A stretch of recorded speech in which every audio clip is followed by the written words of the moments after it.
బైబిల్లో కొంతమంది స్త్రీలు మనకి ఎలా ఉండాలో నేర్పిస్తారు. కొంతమంది స్త్రీలేమో మనం ఎలా ఉండకూడదో నేర్పిస్తారు.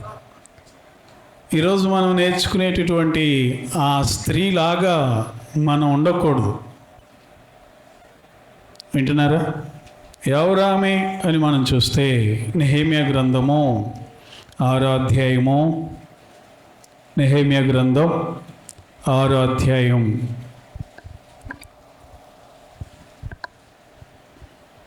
14వ వచనాన్ని చదువుకుందాం. మళ్ళీ ఒకసారి చెప్పనేమా రిఫరెన్సు. నెహెమ్యా గ్రంథం 6వ అధ్యాయము 14వ వచనాన్ని చదువుకుందాం. నా దేవా, వారి క్రియలను బట్టి టోబియాను సన్బల్లొట్టును నన్ను భయపెట్టవలనని కనిపెట్టి ఉన్న ప్రవక్తలను నోవద్య అను ప్రవక్తిని జ్ఞాపకము చేసుకొనుము. చాలు. దేవుని బిడ్డలారా, మనం నేర్చుకున్నాం. ఎవరి గురించి అంటే ఎజ్రా బబులోను దేశంలో నుండి, చెరలో నుండి వెళ్ళి మందిరం కట్టడానికి, మందిరంలో ధర్మశాస్త్రాన్ని బోధించడానికి పూనుకున్నాడని, ఆయనతో పాటు చాలా సామాగ్రి కూడా తీసుకెళ్ళాడని మనం నేర్చుకున్నాం. ఎజ్రా కంటే ముందుగా నెహెమ్యా కూడా కొంతమందితో బయలుదేరి యెరూషలేము యొక్క ప్రాకారములు కట్టడానికి వెళ్ళాడు. నెహెమ్యా ఎవరు? సో ఎజ్రా, జెరుబ్బాబెలేమో మందిరం కట్టడానికి వెళ్ళారు బబులోను దేశంలో నుండి, చెరలో నుండి. ఈ నెహెమ్యా ఏమో యెరూషలేము పట్టణం చుట్టూ ప్రాకారములు కడదామని బయలుదేరి వెళ్ళిన వ్యక్తి. మాదీయ పారసీక రాజ్యంలో, పర్షియా రాజ్యంలో రాజుగా ఉన్నటువంటి అర్తహషస్త కాలంలో నెహెమ్యా రాజుకి గిన్నెందించేవాడుగా ఉన్నాడు. దేవుని బిడ్డలారా, గిన్నెందించే మంచి ఉద్యోగంలో ఉన్నాడే కానీ యెరూషలేం ప్రాకారములు కాలిపోయినాయి, పడిపోయినాయి, కూలద్రోసేశారు శత్రువులు. అవి కట్టబడాలి, యెరూషలేము మరలా పూర్వ వైభవం రావాలి అని చెప్పి ఆశ కలిగి ప్రార్థన చేశాడంట దేవునికి. ప్రార్థన చేసి రాజుని అడిగాడు, రాజా, నేను మా దేశం వెళ్తాను, మా పితరులున్న సమాధులున్న దేశానికి నేను వెళ్తాను, ప్రాకారాలు పడిపోయినాయి, వాటిని నేను మళ్ళీ కట్టుకుంటానయ్యా, నువ్వు సెలవు ఇవ్వాలి అంటే వెళ్ళు, నీకేం కావాలో తీసుకెళ్ళు అని చెప్పి ఆ అర్తహషస్త రాజు కూడా నెహెమ్యాని పంపించినట్లుగా మనం చూస్తున్నాం. దేవుని బిడ్డలారా, నెహెమ్యా కొంతమందితో బయలుదేరి కొన్ని దినాలు ప్రయాణం చేసి యెరూషలేముకు వచ్చాడు. యెరూషలేము పరిస్థితి చూసి ఎంతో ఏడ్చాడు. కారణం ఏంటంటే యెరూషలేము ప్రాకారములు పడద్రోయబడి ఉన్నాయి, అగ్ని చేత వాటి గుమ్మములు కాల్చివేయబడి ఉన్నాయి. యెరూషలేముకి హద్దులు లేవు, అదుపు లేదు. యెరూషలేములోకి క్రూర జంతువులు వస్తున్నాయి, దొంగలు వస్తున్నారు, దోపిడీదారులు వస్తున్నారు. యెరూషలేం అంతా కూడా పాడైపోయింది. ఇప్పుడు ఆ ప్రాకారాలని తిరిగి కట్టాలి అని దృఢ సంకల్పం చేసుకున్నాడు నెహెమ్యా.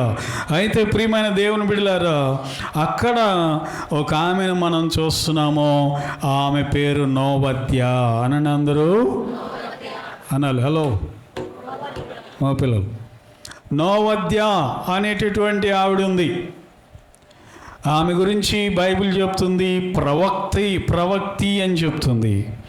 దేవుని బిడ్డలారా, ఈ ప్రవక్తిగా ఉన్నటువంటి ఈమె దైవజనుడికి సహాయం చేయాలి, నెహెమ్యాకి సహకారిగా ఉండాలి, నెహెమ్యా చేసే పనిని ప్రోత్సహించాలి, చేతనైతే సహాయం చేయాలి, లేదంటే ప్రార్థన చేయాలి.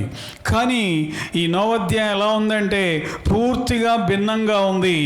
ఎవరైతే మందిరానికి ఆటంకం కలిగిస్తున్నారో, ఆ రోజుల్లో ప్రాకారములు కట్టబడకుండా ఎవరైతే ఆటంకం కలిగిస్తున్నారో వారితో సహవాసం చేసి దేవునికి విరోధంగా మారింది ఈ నోవద్య. ఎవరామె చెప్పండి అందరూ అనాలి. ఎవరామె? నోవద్య.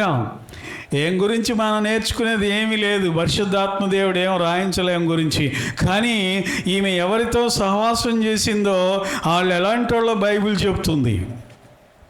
ఈమె ఎవరితో స్నేహం చేసిందో, ఎలాంటి వాళ్ళతో సాంగత్యం చేసిందో వాళ్ళ గురించి బైబిల్ చెప్తుంది.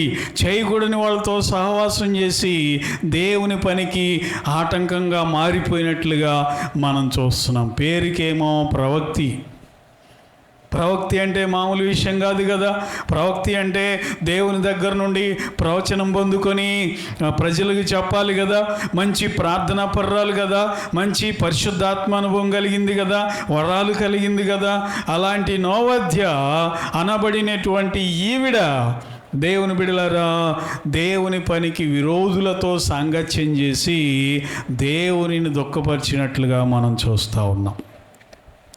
ఎవరయ్యా వాళ్ళు అంటే ఈ ముఖ్యంగా ఇద్దరు పేర్లు ఇక్కడ కనబడుతున్నాయి. వాళ్ళు సన్బల్లటు, టోబియా అనండి. వాళ్ళ పేర్లు ఏంటి? సన్బల్లటు, టోబియా. వీళ్ళు ఎలాంటి వాళ్ళు మనం చూద్దాం. నెహెమ్యా గ్రంథం 2వ అధ్యాయము 10వ వచనంలో ఏముందో చూడండి వీళ్ళ గురించి. 2వ అధ్యాయము 10వ వచనం. హోరోనీయుడైన సన్బల్లట్టును, అమ్మోనీయుడైన టోబియాను దాసుడును, ఇశ్రాయేలీలకు క్షేమము కలుగచేయి ఒకడు వచ్చెనని విని బహుగా దుఃఖపడిరి. నెహెమ్యా యెరూషలేము ప్రాకారములు కట్టడానికి వచ్చాడని మాట విని దుఃఖపడ్డారంట బహుగా. ఎవరు వాళ్ళు? సన్బల్లట్టు, అలాగే టోబియా. దేవుని బిడ్డలారా, యెరూషలేము ప్రాకారములు కట్టడానికి ఒక ఆయన వచ్చాడంటే సంతోషించాలి. యెరూషలేము మందిరం కట్టడానికి ఒక ఆయన వచ్చాడంటే ఆనందముతో గంతులు వేయాలి. అలాంటిది ఈ సన్బల్లట్టు, టోబియా అనేవాడు వాళ్ళ ప్రాధాన్యత ఎక్కడ తగ్గిపోతుందో, వాళ్ళ పెత్తనం ఎక్కడ తగ్గిపోతుందో అని చెప్పి మందిరం యొక్క ప్రాకారములు కట్టడానికి వచ్చేసరికి నెహెమ్యాని బట్టి వాళ్ళు బహుగా దుఃఖపడ్డారంట. వారితో చేరింది నోవద్య. దుఃఖపడే వారితో చేరటం ఏంటంటే ఒక ప్రవక్త అయ్యుండి. దేవునికి స్తోత్రం కలుగును గాక. బైబిల్ అంటుంది, యెరూషలేమా నిన్ను ప్రేమించేవారు వర్ధిల్లుతారు. యెరూషలేమును ప్రేమించేవాళ్ళు వర్ధిల్లుతారు. సంఘాన్ని ప్రేమించేవాళ్ళు వర్ధిల్లుతారు. సంఘ క్షేమము కోరుకునేవాళ్ళు వర్ధిల్లుతారు. వారి పిల్లలు మందిర ఆవరణంలో నాటబడిన ఒలీవల మొక్కల వల్లే ఉంటారు. వారు దేవుని మందిరంలో అంతకంతకు వర్ధిల్లేవారుగా ఉంటారు. యెరూషలేమును ప్రేమించే వారితో ఉండాలి. కానీ ఈవిడ వచ్చాడురా నాయన మందిరం కట్టడానికి అని చెప్పి ఎవరైతే దుఃఖపడుతున్నారో, ఎవరైతే బాధపడుతున్నారో వారితో చేరిందంట ఈ ప్రవక్తి. ఏంటా పేరు? నోవద్య. అర్థమవుతుందా? నువ్వు ఎవరితో చేరకూడదో, ఎవరితో సహవాసం చేయకూడదో, ఎవరితో కలవకూడదో ఈ నోవద్య క్లియర్ కట్గా నీకు చెప్తుంది. జాగ్రత్తగా ఉండమని. హల్లెలూయా.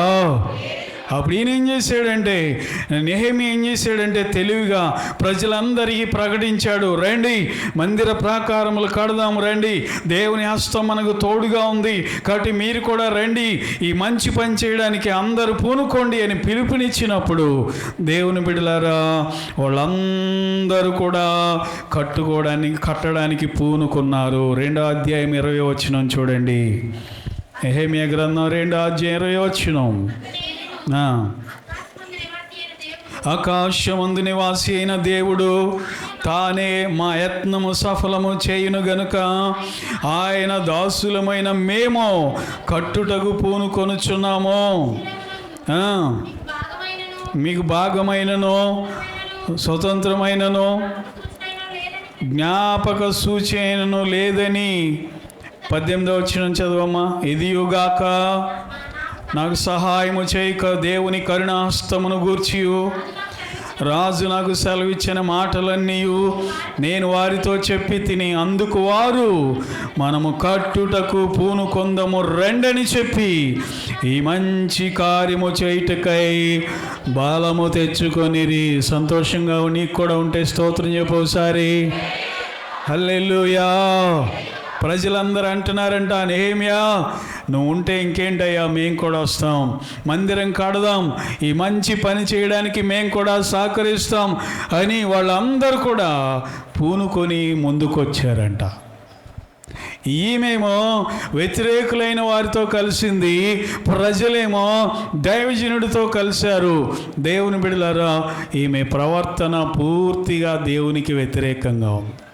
పేరు మళ్ళీ ప్రవక్తి, పైగా ఆత్మ పొందుకుంది, అన్య భాషలు మాట్లాడుతుంది. దేవుని బిడ్డలారా, ప్రవచనాలు చెబుతుంది. ప్రవచనాలు చెప్పాల్సినటువంటి ఈవిడ, దేవుడు మీకు తోడుగా ఉన్నాడు, మందిరం కట్టండి, దేవుని సహాయం మీతో ఉంటుంది, ఎవడు మీ మీదకి రాడు అని చెప్పి ప్రజలను బలపరచాల్సింది పోయి, ప్రజలను ఎంకరేజ్ చేయాల్సింది పోయి, ఈమె వెళ్ళి ఏడ్చేవారితో చేరింది, దుఃఖపడే వారితో చేరింది, అసూయపడే వారితో చేరింది. ఎవరిమే? బాగా గుర్తుపెట్టుకోవాలి. పేరేంటి? అందరు చెప్పండి. కొంతమంది అసలు నోరు తెరవట్లేదమ్మా, బంక అంటించినట్టుగా బిగిచ్చేసి పెదాలు ఇట్లా ఉన్నా. నోవద్య అనే ఆమె వారితో చేరిందండి. అయినా నెహెమ్యా భయపడేవాడు కానే కాదు. దేవునికి స్తోత్రం కలుగునుగాక. చెబుదాం హల్లెలూయా. రెండవదిగా సన్బల్లటు టోబియా లాంటి వాళ్ళంటే నెహెమ్యా గ్రంథం 2వ అధ్యాయము 19వ వచనాన్ని చదువుకుందాం. 2వ అధ్యాయము 19వ వచనం.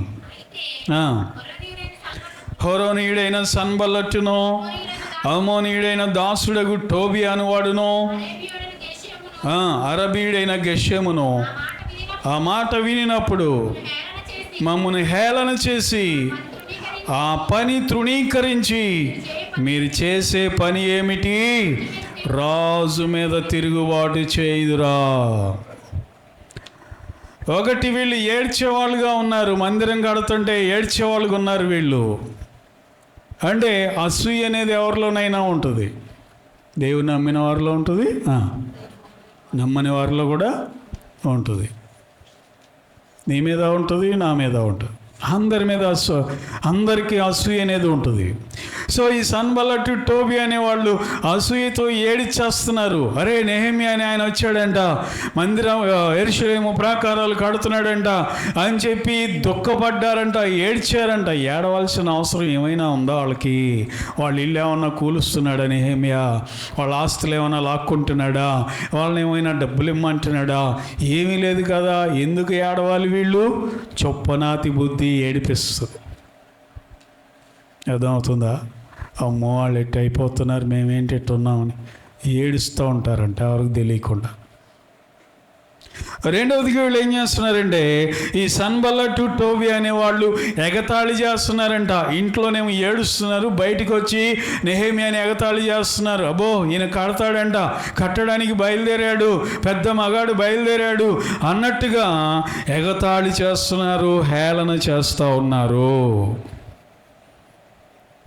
అందుకే కింద నెహెమ్యా భయపడకుండా ఒకటే చెప్పాడు, మాతో మీకు పని లేదు పోండి అన్నాడు. అవతలకి రాని ఇలా దగ్గరికి అన్నాడా? కింద వచ్చినంలో మాతో మీకు పాలి భాగమో, మీకు భాగమైనను స్వతంత్రమైనను జ్ఞాపక సూచనైనను లేదు, పోండి అన్నాడు. ఏడ్చేవాళ్ళని ఎందుకండి అక్కడ తీసుకొచ్చి ఇంకా ఏడిపించడం? వాళ్ళని ఎగతాళి చేసేవాళ్ళని ఎందుకండి వాళ్ళతో ఉంచుకోవడం? మీరు మాకు అక్కర్లేదు, మీరు రావాల్సిన అవసరం లేదు, మాతో మీకు భాగం లేదు, వెళ్ళిపోండి అని నెహెమ్యా కర్రకండిగా చెప్పేశాడు. వాళ్ళకి ఇంకా ఆసు ఎక్కువైపోయింది. మమ్మల్ని రావద్దంటాడా, ఆ పనిలో మమ్మల్ని పాలు పంపులు పొందొద్దంటాడా అని చెప్పి ఇంకా ఇంకా ఇంకా బాధ ఎక్కువైపోయింది. ఒకటి, వాళ్ళు ఏడ్చేవాళ్ళుగా ఉన్నారు, ఆ వాళ్ళతో కలిసి ఈవిడ సహవాసం చేస్తుంది. రెండవది, ఎగతాళి చేసేవాళ్ళుగా ఉన్నారు, వాళ్ళతో కలిసి ఈవిడ సహవాసం చేస్తుంది. మూడవది, ఇంకా వాళ్ళు ఎలాంటి వాళ్ళు అయ్యా అంటే చూడండి, నెహెమ్యా గ్రంథము 4వ అధ్యాయము 1వ వచనం చదవండి.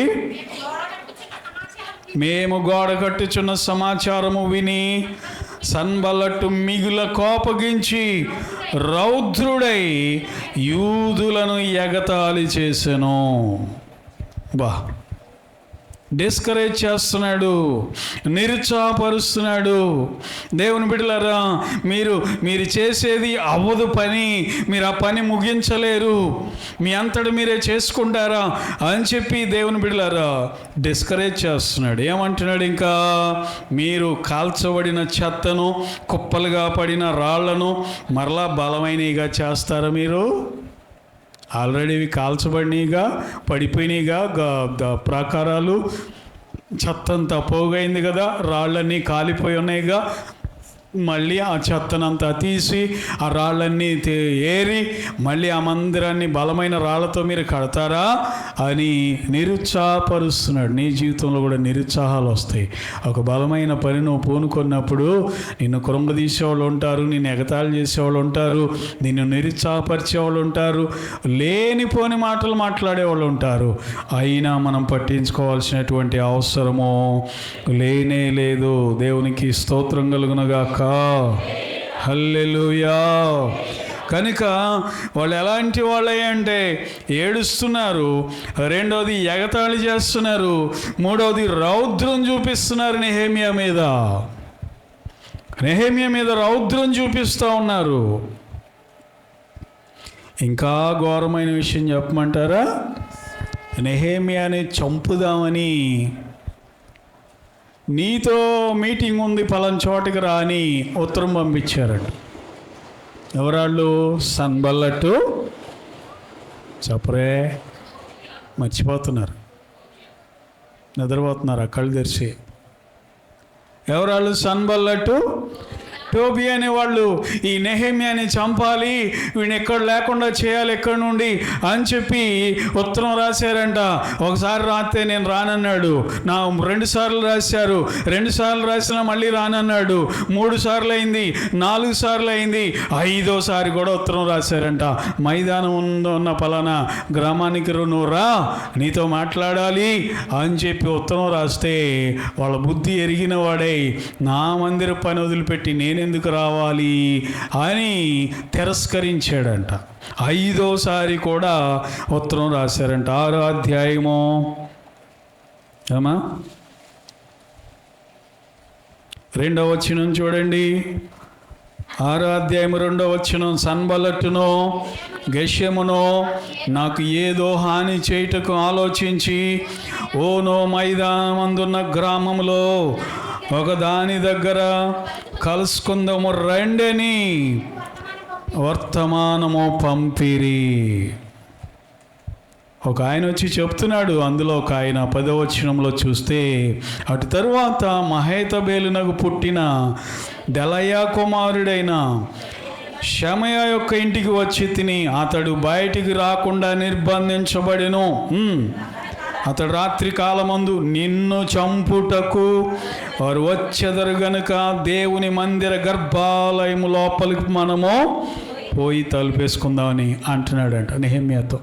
అయ్యా నెహెమ్యా, నీకు 5 సార్లు ఉత్తరం రాశారే వాళ్ళు, ఎందుకో తెలుసా? నిన్ను చంపడానికి ఉత్తరం రాశారు, నువ్వు వెళ్ళలేదు, వాళ్ళే ఇప్పుడు రాబోతున్నారు, కాబట్టి మనం వెళ్ళి మందిరం యొక్క గర్భాలయంలో దాక్కుందాం, అక్కడికైతే వాళ్ళు రాలేరు అని చెప్తే ఆయన ఏమంటాడు తెలుసా? పద దాక్కుందాం అనట్లా, నా అంతటి వాడు పారిపోవచ్చునా. ఎంత చక్కని మాట అన్నాడా మాట? ఏమా పక్కనే ఉందిగా, తర్వాత వచ్చినమే. నేను నా వంటి వాడు పారిపోవచ్చునా. బా, ఇంతవాడనైనా నేను నా ప్రాణమును రక్షించుకొనుటకైనను గర్భాలయములో ప్రవేశించవచ్చునా, నేను అందులో ప్రవేశించనంటిని. ఎంత గొప్ప విషయం చూడండి. దేవునికి స్తోత్రం కలుగునుగాక. దేవుని బిడ్డలారా, నేనెందుకు పారిపోవాలి? నేనెందుకు వెళ్ళి గర్భాలయంలో దాక్కోవాలి? నేనేంటి ఈ మందిరాన్ని కట్టడానికి బయలుదేరి వచ్చిన వాడిని ఏంటి?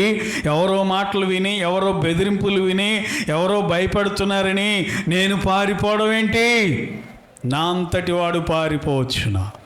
పెరిగితనం ఉండకూడదు, మనలో భయం ఉండకూడదు. దేవుని సెలవు లేకుండా మన తల వెంట్రుకలలో ఒక తల వెంట్రుక కూడా రాలి కింద పడదని చెప్పండి. కింద పడదు. ఆమేన్, హల్లెలూయా. అంటే దేవుని పని ఎక్కడ జరుగుతుందో అక్కడ దుష్టుడు కూడా బలంగా పనిచేస్తాడు. జీవము కలిగిన సంఘం ఎక్కడ ఉంటుందో సైతాన్ శక్తులు కూడా అక్కడ పనిచేస్తాయి. జీవం లేని సంఘం దగ్గర ఎలాంటి ఆటంకాలు ఉండవు, ఎలాంటి సమస్యలు ఉండవు. పడద్రోయబడిన యెరూషలేము యొక్క ప్రాకారములు మళ్ళీ కట్టడానికి ఒక ఆయన వచ్చాడంట. అనగానే శత్రువు గుండెల్లో రాయబడి ఏడ్చాడంట సైతానుడు. దేవునికి స్తోత్రం కలుగును గాక. రెండోది ఎగతాళి చేశాడంట. మూడవది నిరుత్సాహపరిచాడంట. రౌద్రుడై కోపము తెచ్చుకొని నిరుత్సాహపరిచాడంట. నాలుగవదిగా చంపడానికి కూడా ప్లాన్ చేశాడంట ఈ సన్బలట్ అనేవాడు. ఏమండి, నెహెమ్యా ఊరికి పని లేకుండా వచ్చాడా? పని పాట లేనోడా? సేవకు వచ్చాడా? రాజుగారి దగ్గర గిన్నె అందించే ఉద్యోగం చేసుకుంటున్నాడు. రాజుగారి దగ్గర గిన్నె అందించే ఉద్యోగం అంటే ఎంత జీతం వస్తుంది? బోల్డ్ జీతం వస్తుంది. సీఎం గారి దగ్గర సలహాదారుగా ఎవరైనా ఉంటే ఎంత జీతం వస్తుంది? చాలా జీతం వస్తుంది. సీఎం గారి కార్ డ్రైవర్కే బోల్డ్ జీతం వస్తుంది. అలాంటిది నెహెమ్యా రాజు దగ్గర గిన్నె అందించే పని చేసుకుంటూ మంచి జీతం వచ్చి హాయిగా బ్రతికిపోవచ్చు కదా. ఎందుకు ఈయనకి బాధలు, ఎందుకు ఈ కష్టాలు? అయినా సరే మందిరమును గూర్చినటువంటి బాధ హృదయంలో పెళ్ళుబికి ప్రియులారా ఉద్యోగానికి రిజైన్ చేసి రాజుగారిని బ్రతిమలాడుకొని ప్రార్థించి అక్కడ నుండి బయలుదేరి వస్తే ఇతన్ని చంపాలని ప్లాన్ చేస్తున్నారు. వారితో సాంగత్యం చేస్తుంది ఈ ప్రవక్తి. ఏ ప్రవక్తి? నోవాద్య. అసలు బుద్ధి ఉందంటారా? ఆమెకి అన్నం తింటుందంటారా? అలాంటి వాళ్ళతో సహవాసం చేయొచ్చు ఆవిడే. పైకి మరి ప్రవక్త అని పేరు పెట్టుకుంది. దేవుణ్ణి నమ్మని వ్యక్తి అయితే అది వేరు. ఆమేన్, హల్లెలూయా. చెప్పండి అందరూ హల్లెలూయా. కాబట్టి ఇలాంటివి ఎన్నో ఉంటాయి.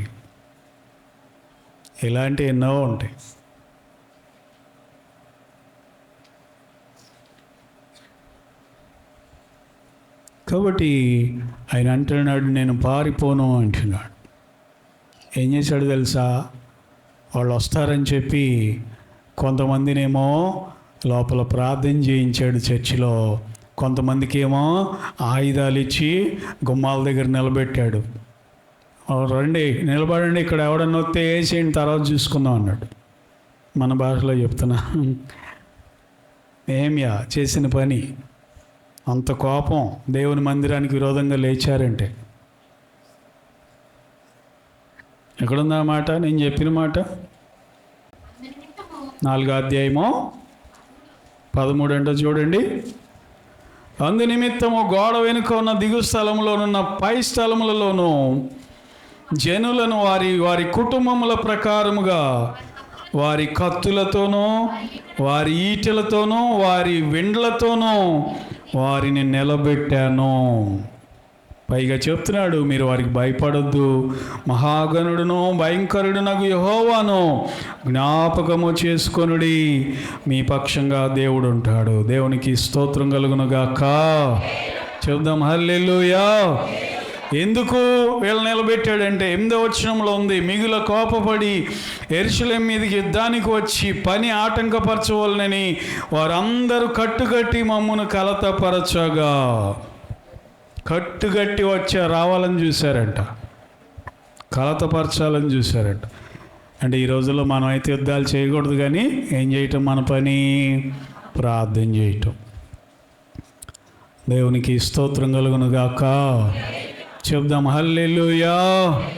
కాబట్టి దేవుని బిడ్డలారా, దేవుని పని జరిగేటప్పుడు దుష్టుడు కూడా ఎవరో ఒకరిలో జ్వరపడి పని ఆటంకపరచాలని ఎన్నో ప్రయత్నాలు చేస్తారు. కానీ మనం ఏం చేయాలంటే అలాంటి వారితో సాంగత్యము చేయకూడదు. అలాంటి వారితో వెయ్యమందకూడదు. అలాంటి వారికి దూరంగా ఉండాలి. ప్రధాన యాజకుడు ఒకడు సన్బల్లట్ యొక్క కుమారుడితో వాళ్ళ కుమార్తెకి ఇచ్చి పెళ్లి చేశాడంట. నువ్వు కూడా బయటికి పో, మాతో సంబంధం లేదని చెప్పాడంట నెహెమ్యా. అలాంటి వాడితో నువ్వు సహవాసం చేస్తావా? అలాంటి వాడి కుమారుడు నువ్వు పెళ్లి చేసుకుంటావా? కాబట్టి నీకు మాకు ఏ సహవాసం లేదు అని బయటికి పంపించేశాడంట. ఆ మాట ఎక్కడుందంటే నెహెమ్యా గ్రంథం 13వ అధ్యాయము 28వ వచనంలో కనబడుతుంది. 13వ అధ్యాయం 28వ వచనంలో కనబడుతుంది. ప్రధాన యాజకుడును ఎల్యాషీబు కుమారుడునైనా సన్బల్లట్టున కల్లుడాయను. దానిని బట్టి నేను అతని నుండి నా యొద్ద నుండి తరిమి తిని నా దగ్గర నుండి పంపించేశాను. అరే, మందిరానికి వ్యతిరేకులతో నువ్వు చేయగలుగుతావా? మందిరానికి వ్యతిరేకంగా లేచిన వారితో నువ్వు సంబంధం పుచ్చుకుంటావా? ఎగతాళి చేసిన వారితో, యుద్ధం చేయాలని చూసిన వారితో నువ్వు సంబంధం కలుపుకుంటావా? నా దగ్గర నువ్వు ఉండటానికి వీల్లేదు. నువ్వు ప్రధాన యాజకుడు అయితే అవ్వచ్చు, ఎవడవైతే అవ్వచ్చు, పో అవతలు కానీ గెంటేశాడంట. తరిమి కొట్టాడంట. ఎందుకంటే దేవుని సంఘం అనేది జీవం కలిగినది, ప్రభు చేత స్థాపించినది, ఆయన స్వరక్తమిచ్చి కొన్నది. దేవుని మందిరమును ఎవడైతే పాడు చేయాలని కోరుకుంటాడో దేవుడు వాణిని పాడు చేస్తాడు. కాబట్టి నవద్యావలే మనం ఉండకూడదు. నెహెమ్యాని చంపుదామని చెప్పి 5 సార్లు ఉత్తరం రాసి ఆయన పిలిపిస్తుంటే వారితో కూడా చేరిందంట ఈవిడే. అందుకు ప్రార్థన చేస్తున్నాడు నెహెమ్యా కొరకు. మనం చదివిన మూలవాక్యంలో నెహెమ్యాని చంపుదామని పత్రికలు పంపించినప్పుడు వారితో చేరిందంట. అయ్యా, వీళ్ళ కొరకు నేను ప్రార్థన చేస్తున్నానయ్యా అని వాళ్ళ కోసం ప్రార్థన చేశాడు నవద్య కొరకు. కనుక దేవుని బిడ్డలారా, నవద్యావలే మనం ఉండకూడదు. ఆమేన్ చెప్పండి. హల్లెలూయా. ఎగతాళి చేసేవారితో మనం కలవకూడదు. మందిరాన్ని కట్టేవారితో మనం కలవాలి. అసూయపడేవారితో మనం కలవకూడదు. చేతనైతే మనం సహాయం చేయాలి లేదా ప్రార్థన చేయాలి. కట్టగట్టుకుని దొమ్మిగా వచ్చేవారితో మనం సాంగత్యం చేయకూడదు. దేవుని బిడ్డలారా, అవసరమైతే వారిని ఎదిరించాలి. ఇది దేవుని మందిరం అని చెప్పాలి. అర్థమవుతుందండి? మనమేం కత్తులు పట్టుకోవక్కర్లా, విల్లు పట్టుకోవక్కర్లా, ఈట పట్టుకోవక్కర్లేదు. దేవుని మందిరాన్ని మనం కాపాడుకోవాలి. హల్లెలూయా. ఇంకా పొలలేయకూడదు వ్యతిరేకుల దగ్గరికి వెళ్ళి. ఏమండి, అలాంటి వారికి మనం దూరంగా ఉండాలి. అర్థమవుతుందా? దేవుని బిడ్డలారా, ఇవన్నీ చదువుతూ ఉంటే ఆనాడే కాదు, ఈనాడు కూడా అలాంటి ప్రజలు ఉంటారు. దేవునికి మహిమ కలుగును గాక. చెప్పండి అందరూ హల్లెలూయా. ఆనాడే కాదు, ఈరోజు కూడా ఉంటారు అలాంటి ఆటంకాలు. పురికొల్పేవాళ్ళు, ప్రేరేపించేవాళ్ళు, రెచ్చగొట్టేవాళ్ళు ఎంతోమంది ఉంటారు. అయినా ఒకటి, దేవుని పని దేవుడే జరిగిస్తాడు. కనుక దేవుని బిడ్డలారా, ఈరోజు మనం ఎవరిలాగా ఉండకూడదు? మళ్ళీసారి చెప్పండి. నవద్యావలే ఉండకూడదు. చేయకూడని వాళ్ళతో సహవాసం చేయకూడదు. కలవకూడని వాళ్ళతో కలవకూడదు. వెళ్ళకూడని చోట్లకు వెళ్ళకూడదు. దేవుని బిడ్డలారా, నెహెమ్యా బాధతో ప్రార్థన చేశాడు. సన్బల్లట్ కొరకు, టోబియా కొరకు, ఈ ప్రవక్తి కొరకు. కాబట్టి ఇలాంటి వారిని చూసి మనం జ్ఞానం తెచ్చుకొని మనం కూడా జ్ఞానంతో నడుద్దాం. మనం కూడా ప్రియులారా దైవ భయంతో మెలుగుదాం. దేవుని సేవలో సహకరించుదాం. అదవుతుందా? కాబట్టి దేవుని సేవలో సహకరించే వారిని ఎప్పుడూ వదిలిపెట్టం. మేము వదులుకోవడానికి ఇష్టపడం. అర్థమవుతుందా? మనసు విరిగితే మాత్రం ఇక అంతే సంగతులు. బైబిల్ ప్రకారమే మనం ఏదైనా చేస్తాం. బైబిల్కి వ్యతిరేకంగా ఏది చేయం. కనుక ప్రియులారా, అలాగున నవోద్యవలే ఉండకుండా దేవుని పరిచర్యలో పాలిభాగస్తులమై దేవుని పరిచర్యను మనము సపోర్ట్ చేసేవారమై ఇంకా చెయ్యి కలిపి ప్రభు రాజ్య వ్యాప్తిలో ముందుకు సాగిపోయేవారు ఉందాం. ఈ మాటలు దేవుడు దీవించును గాక. ఆమేన్.